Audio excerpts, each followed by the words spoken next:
пригода. Засвітило сонечко ранком у віконечко, поклала мама в кошик паску, писанки, ковбаску та покликала донечку Параску. Від себе і від батька, і від мене занесеш бабусі свячене. І пішла Параска. В кошику ковбаска, писанки і паска. А дорогою дивуються горобчики. Цвірінь, що в Параски вишита запаска? Іде Параска, вийшла на горбок, а до неї Бровко песик, скік та скок. Куди йдеш та що несеш? Несу я паску, писаночки, ковбаску, від батька і від мами, і від мене несу бабусі свячене. А не буде там нічого і для мене? Бровко питає, хвостиком махає.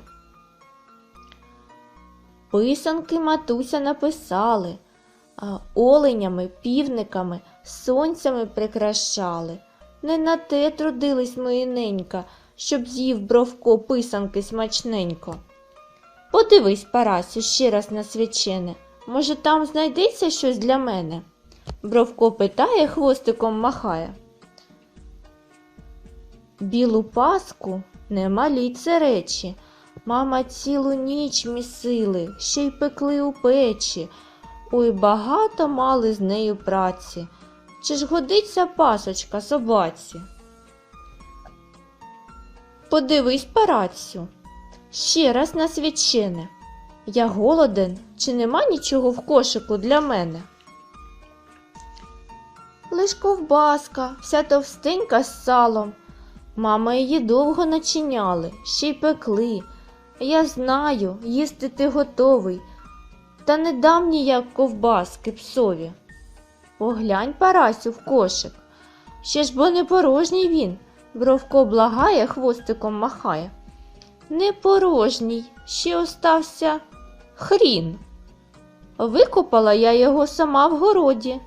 Може, стане Бровкові в пригоді. Дала Параска Бровкові ласощі в тих, а Бровко лиш понюхав та пчхи! В носі закрутило, в очах потемніло.